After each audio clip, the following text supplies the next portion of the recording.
دیوید راسل ویلیامز سال 1987 در نیروی هوایی سلطنتی کانادا ثبت نام کرد و در 1 ژانویه 1991 به عنوان کاپیتان ارتقا پیدا کرد. از اون لحظه به بعد زیر دستاشونو به عنوان قربان و موافقانشونو کاپیتان ویلیامز خطاب می‌کردن. اون که به عنوان یک خلبان نخبه و ستاره نظامی توصیف شد، به سرعت درجات عالی رو طی کرد و در ژوئن 2004 به درجه سرهنگ ارتقا پیدا کرد و به عنوان افسر فرماندهی CFV ترنتون، بزرگترین پایگاه نیروی هوایی کانادا، انتخاب شد.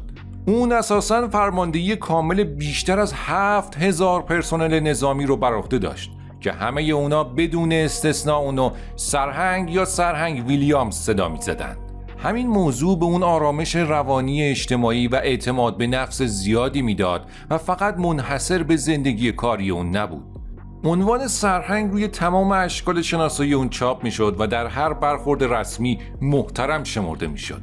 یک پزشک، وکیل، افسر پلیس یا هر شخصیت دیگه‌ای که قدرت داره بهش احترام میذاشت و اونو با درجه حرفه‌ایش تشخیص میداد. این موضوع هر بار آرامش و اعتماد به نفس اونو تقویت میکرد، چون موقعیت اجتماعی و دستاوردهای نظامیش برای همه برجسته میشد. اما یک استثناء وجود داشت و اونم روزی بود که با افسر کاراگاه ج.ن.س.ی آشنا شد. قبل از اینکه بگیم چرا یک کارگاه ارشد عمدن یک فرمانده نظامی بسیار محترم رو به عنوان رسمی صدا نمیزنه، بیایید ببینیم چی باعث شد این دو فرد با هم ملاقات کنند. 10 روز قبل در 28 ژانویه 2010 اندی لوید حوالی ظهر با مادرش تماس گرفت و گفت که خواهر کوچکترش جسیکای 27 ساله سر کار نرفته و به تماس‌ها و پیام‌ها جواب نمیده. اون بلافاصله به خونه جسیکا در بزرگراه 37 اونتاریو میره و متوجه میشه که اونجا خبری نیست. هیچ نشانه ای از ورود اجباری وجود نداشت و با این حال جسیکا به بازگذاشتن درهای خونش معروف بود و تمام وسایل شخصی اون از جمله تلفن و گواهینامه رانندگیش هنوز داخل ساختمون بود. اتاوا به خاطر نرخ خیلی پایین جرم و جنایت به عنوان امن‌ترین شهر کانادا شناخته شده. مقامات محلی منابعی برای صرفه‌جویی توی وقت در اختیار داشتند و تحقیقات برای یک فرد مفقود شده بلافاصله شروع شد. این تحقیقات شامل یک بخش کامل از نیروهای پلیس اتاوا، بیشتر از 2000 نفر از مردم و حتی یک واحد جستجو و نجات تخصصی از نیروی هوایی کانادا بود. این خبر با کمک رسانه‌ها به سرعت توی سطح شهر پخش شد و روز دوم ناپدید شدن جسیکا، یک فرد ناشناس اطلاعات حیاتی رو به پلیس داد. اون اظهار داشت که حین رانندگی از محل کارش شب قبل و حدود ساعت 3 صبح از کنار خونه جسیکا رد شده و متوجه یک ماشین شاسی بلند شد که توی فاصله کمی دورتر از خونه پارک شده بود. اون گفت که یادش احساس می‌کرده یه چیزی مشکوکه، چون توی همچین منطقه غیرعادی بود که این ساعت از شب ماشین پارک شده باشه. اون قبلا بارها از اینجا رد شده بود و قبل از اون حتی یک بار همین ماشین رو ندیده بود. پلیس بلافاصله منطقه مورد نظر را بررسی میکنه و اونجا رد لاستیک روی زمین و رد پاهایی که به خونه جسیکا میرسید رو پیدا کرد. اونا به 2 مدرک مهم اولیه رسیده بودن که بعد پایه و اساس مراحل بعدی تحقیقات شد. پلیس بلافاصله 6 ایست بازرسی در سرتاسر منطقه اطراف ایجاد کرد و هر ماشین شاسی بلندی که رد میشد رو به امید پیدا کردن تطابق با رد لاستیک متوقف میکرد. طبق گزارش‌ها اونا بیشتر از 200 ماشین رو طی 4 روز متوقف کردند، ولی هیچ شانسی نداشتن. کم کم داشتن نیروهای انسانی رو برای انجام گشت‌های پیاده توی مناطق و مسیرهای خارج از جاده منتقل می‌کردن که تقریباً ساعت 7:30 بعد از ظهر 4 فوریه ماشین سرهنگ راسل ویلیامز رو متوقف کردن. انگار اون فکر می‌کرد این توقف معمولی برای ترافیکه و خیلی مؤدب و بی‌تعارف رفتار کرده و بعد از 90 ثانیه بهش اجازه دادن بره. ولی اون بدون اینکه بدونه از همون لحظه به بعد بلافاصله تحت نظارت پلیس قرار گرفت، چون رد لاستیکاش کاملا با چیزایی که پلیس پیدا کرده بود مطابقت داشت. 2 روز بعد، یک شنبه 7 فوریه، از دفتر مرکزی پلیس در اتاوا باهاش تماس میگیرن و ازش میخوان برای جواب دادن به سوالات مربوط به یک موضوع تحقیقاتی به اونجا بره. سرهنگ بیشتر پرسجو نکرد و موافقت کرد که فوراً به ایستگاه پلیس بره. اون حتی به همسرش گفت برای شام برمیگرده و قبل از ساعت 3 بعد از ظهر به مقر پلیس رسید و اونجا با افسر کارآگاه ج.ن.س.ی آشنا شد. تکنسین آموزش دیده پلیگراف و محقق ارشد واحد علوم رفتاری پلیس. I'm just gonna move your gloves here. That's a little microphone, just to make sure there's nice and clear. As you can see here, everything in this room is videotaped and audio taped. You ever been interviewed by the police in a room like this before? I have never been interviewed like this. Oh no? Okay. I guess the closest interview by NIS for top secret clearance. Oh yeah. All right. Well, again, Russell, I appreciate you coming in. افسر اونو به عنوان غیر رسمی و اسم کوچیکش صدا زد. بلافاصله صحنه رو برای مصاحبه آماده کرد و سرهنگ رو از مقام نظامیش پایین آورد تا اعتماد به نفسش رو از بین ببره. An investigation like this, I mean, I'm sure you can appreciate it's been big news, especially down Belleville way. And you know, obviously, our approach to cases like this is that we don't give up on somebody being alive until we get evidence that they're not. So. Because of that, we're treating Jessica's case as an emergent situation, obviously. So we're fast forwarding things that we might normally take our time with, and that's why we're here on a Sunday afternoon. Sure. So again, I appreciate it. We're going to do a pretty thorough interview today. Okay. And the reason for that is because the last thing we want is to be calling people back again and again and again, okay? So what we're going to do is we're going to go over a number of things, and I'm going to explain what all those are to you, okay? I'm a big coffee guy. I don't know if you're a coffee guy or not, but I didn't want to drink in front of you, so... No, I appreciate that. All right, go ahead. I could definitely... Are they black? Yeah, they're just black with sugar. All right, and again, like I said, this interview is going to be very thorough, but again... I have a simple rule when I talk to people. It's I'm sure you're the same way. I treat everybody with respect. I don't ask that they do the same for me. So what we're going to do is we're going to start off by going through what your rights are. Okay? Just like everybody else. Okay? Have you ever read your rights before? No. Yeah, I'm sure you've seen it on TV a whole bunch of times, but that's usually the American version. So I'll go over with you briefly. Okay? Russell, just to avoid any confusion, because people do get confused when they're talked to by the police, is that you're obviously not under arrest here today, okay? Anytime you feel you want to leave here, you feel free to do so. The door's not locked. Teresa will walk you down the lobby anytime you want, okay? درسته که سوژه آزاد بود تا هر وقت خواست اتاق رو ترک کنه، ولی یک استراتژی خیلی ظریف و در عین حال مؤثر برای جلوگیری از این اتفاق تنظیم شده بود. کارآگاه بین راسل و در نشسته بود که تقریباً در هر بازجویی می‌بینین که از این روش استفاده میشه. چون این یک پیام پنهانیه که اساساً به سوژه میگه اگر میخوای از این اتاق بری باید اول از من رد شی. If there's anything that comes up in our interview today, Russell, that you feel you want to talk to a lawyer about, you just let me know, okay? Sure. And the reason for that is I want to explain to you exactly what's going on here, okay? Jessica Lloyd is one of 4 cases that we're currently investigating, okay? And essentially what's happened is over the past about 4 or 5 months, there have been 4 occurrences that, like I said, that we're looking into. 2 of those occurrences occurred in September of 2009, and very briefly, they were up in the Tweed area.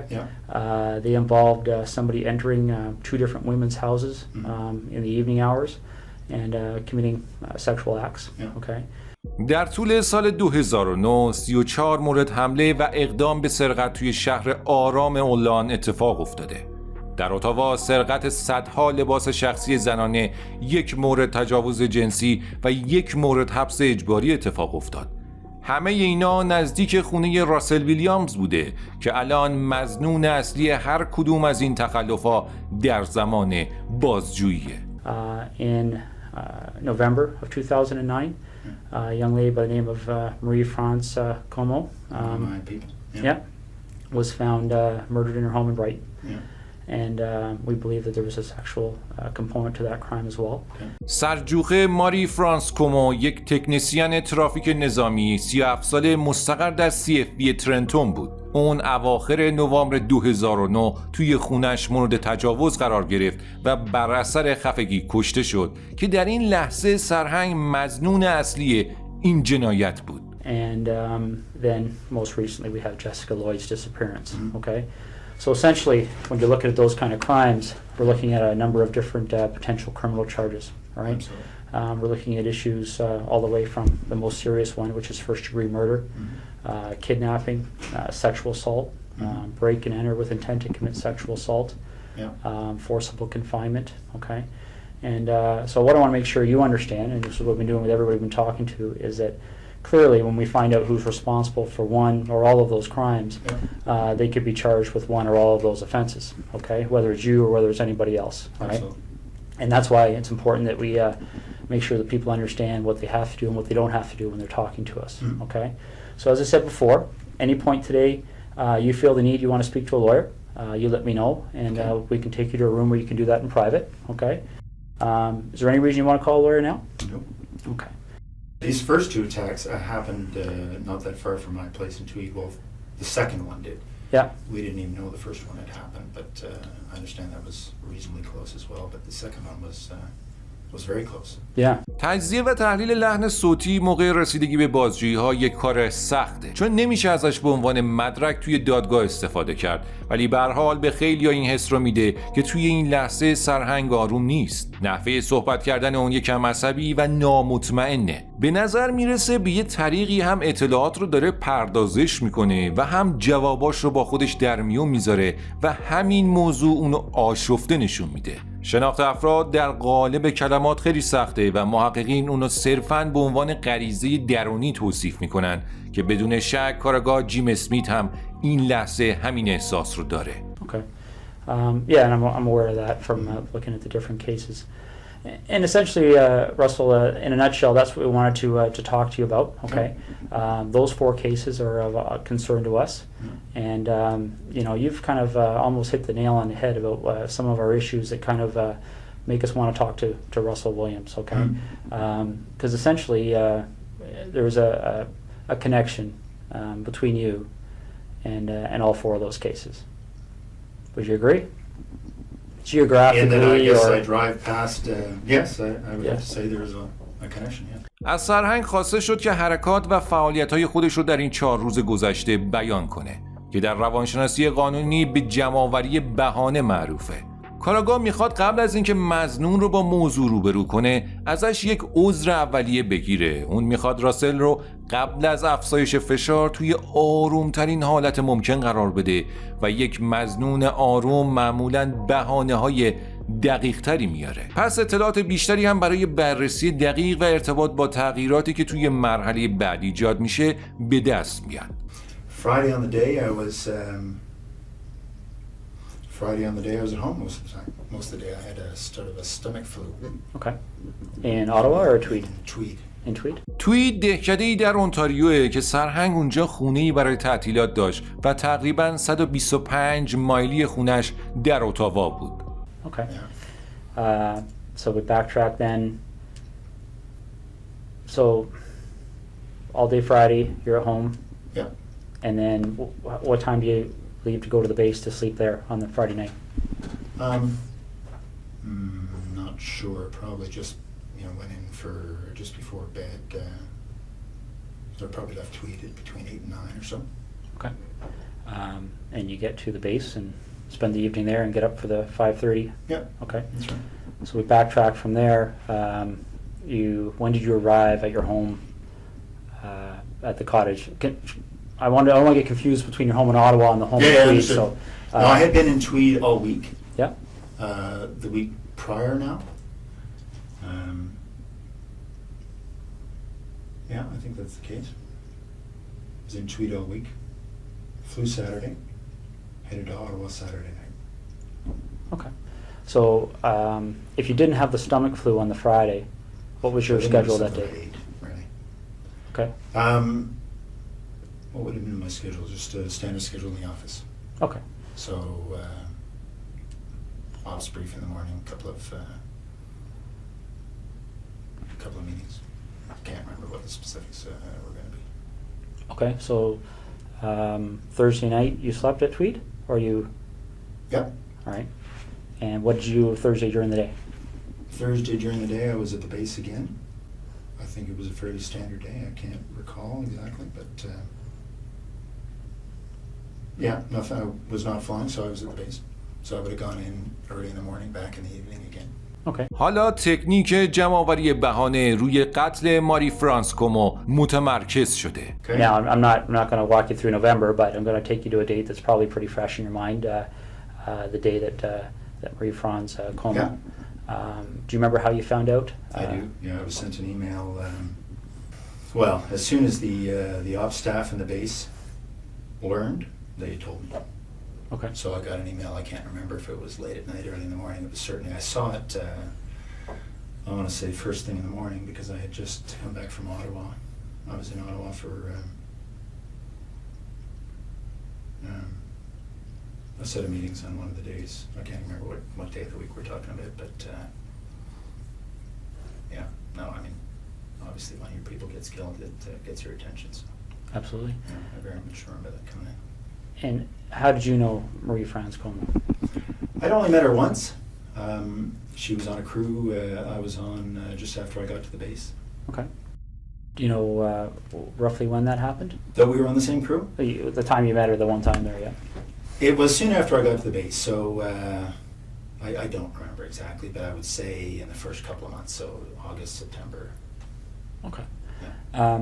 Now, you got that email notifying you that something had happened. Yeah. Do you have any kind of a clear recollection as to how your schedule was going that week? Well, I can't remember what day that the message came in. Just a second.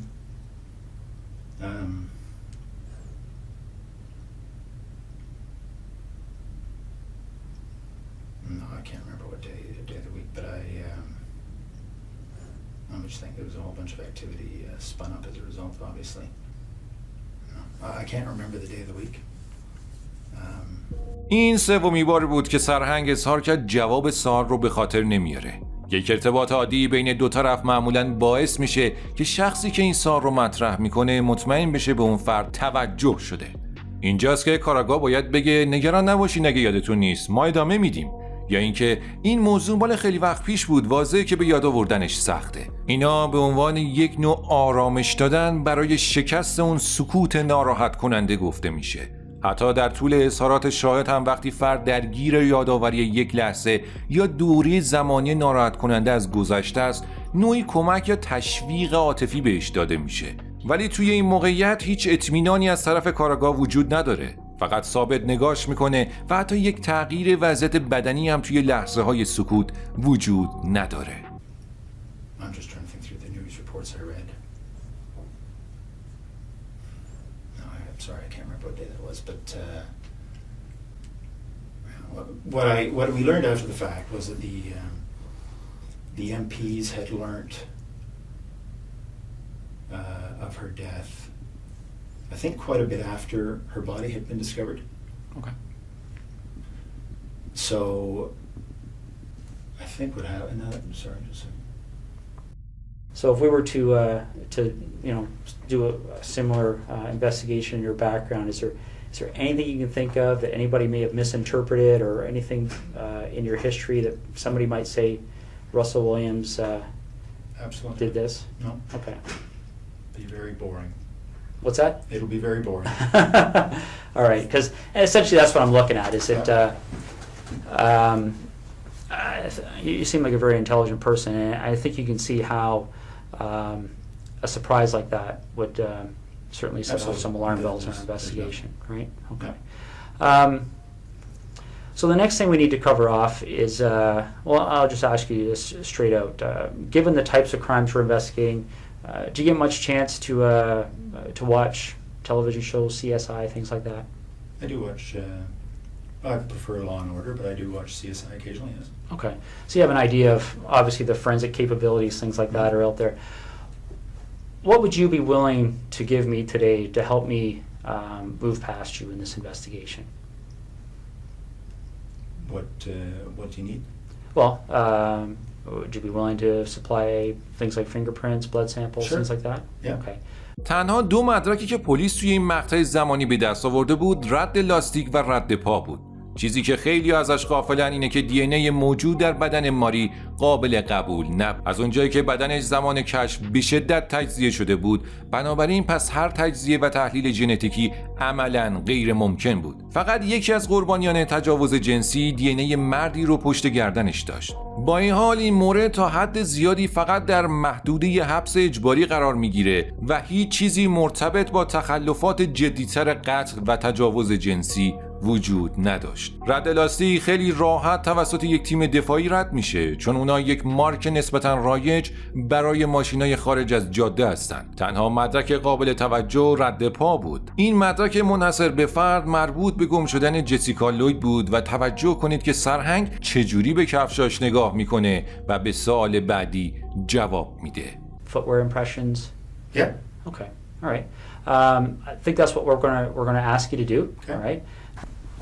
I told you when I came in here that I'm going to treat you with respect, and I've asked you to do the same for me.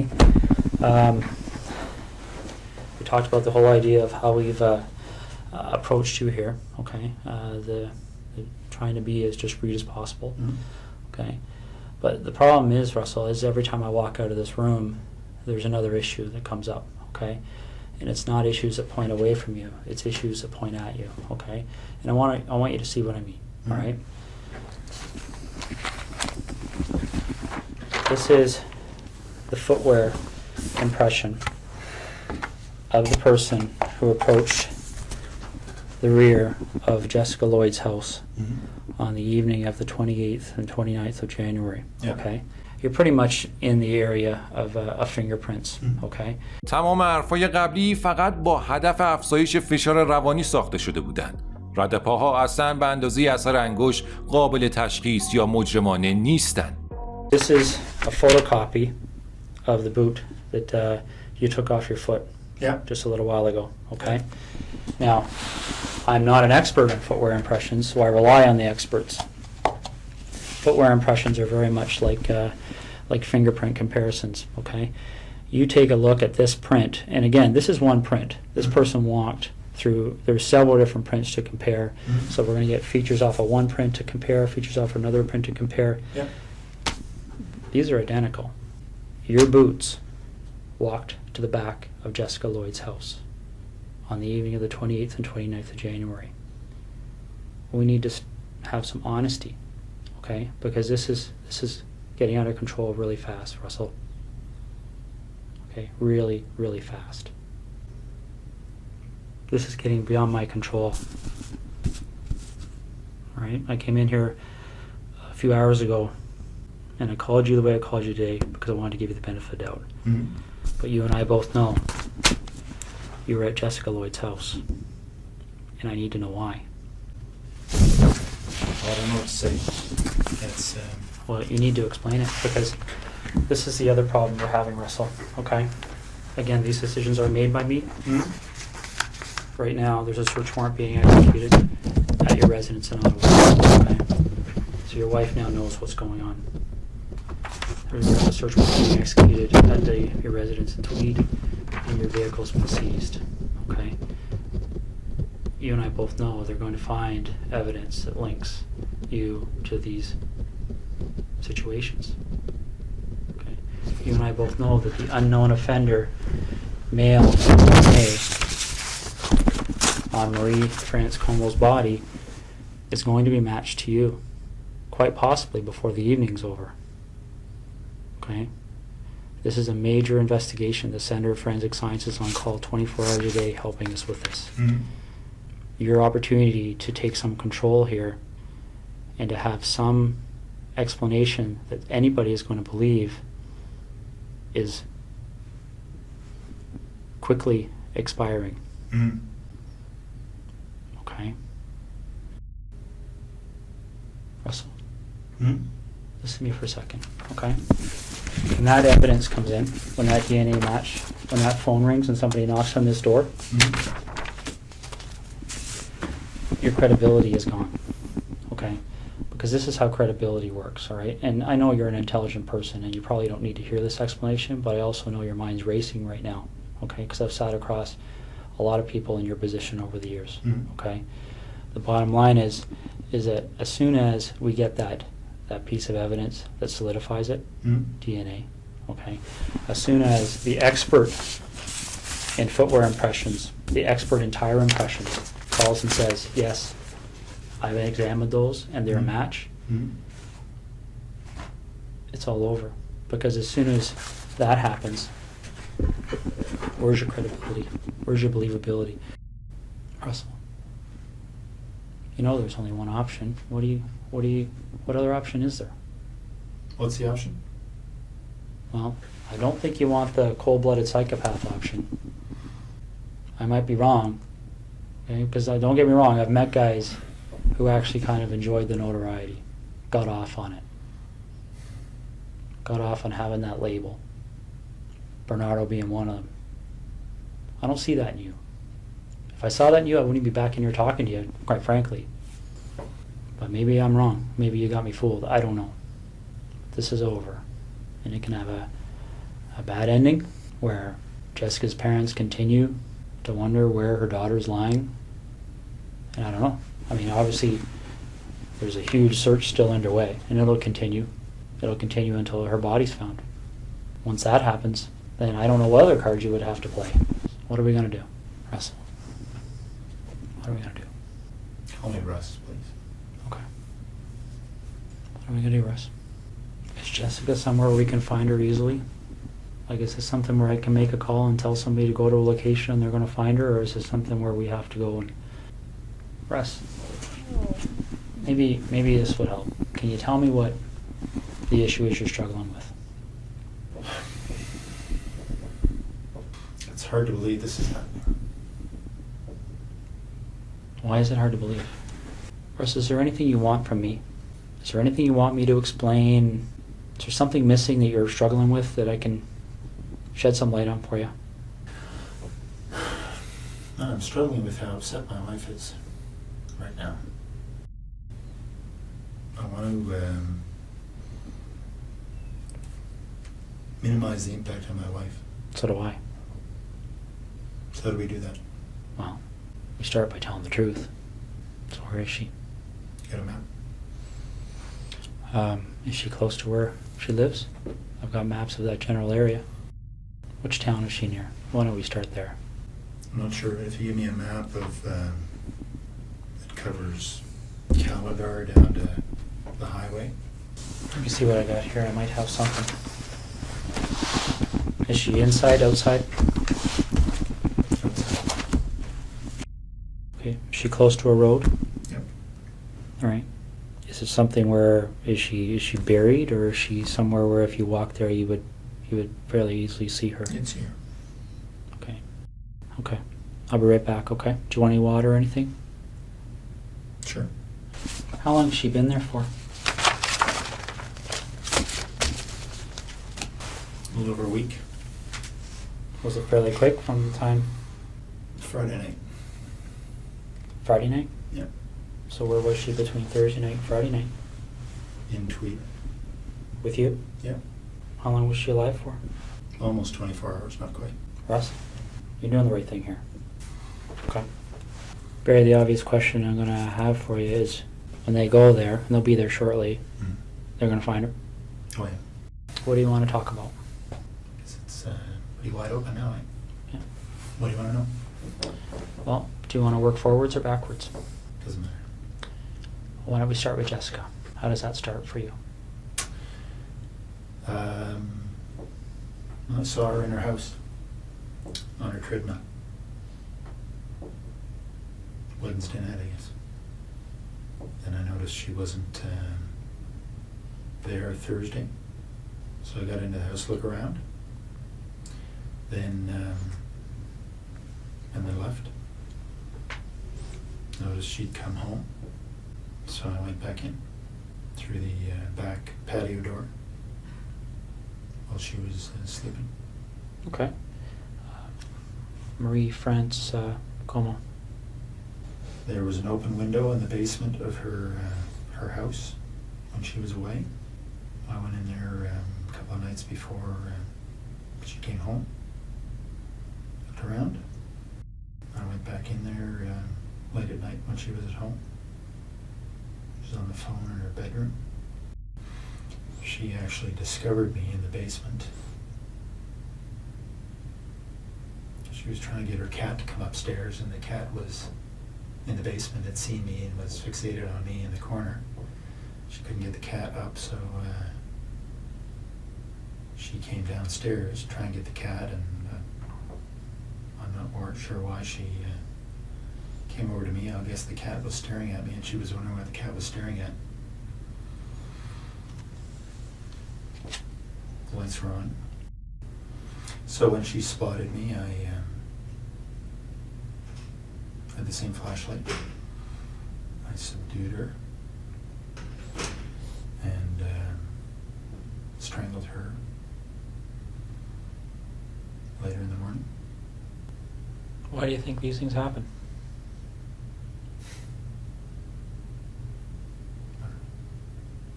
Have you spent much time thinking about that? About why? Yeah. Yeah. But I don't know the answers. رابرت اف اسکات، قاضی عالی اونتاریو، راسل ویلیامز رو به 2 دوره حبس ابد بدون استفاده از حق آزادی مشروط محکوم کرد. پس از محکومیت اون، فرماندار کل کانادا دیوید جانسون کمیسیون ویلیامز رو لغو کرد و اون رو از نیروهای مسلح اخراج کرد. ویلیامز از درجه سرهنگی در نیروی هوایی سلطنتی کانادا و همچنین نشانهای نظامی خودش محروم شد.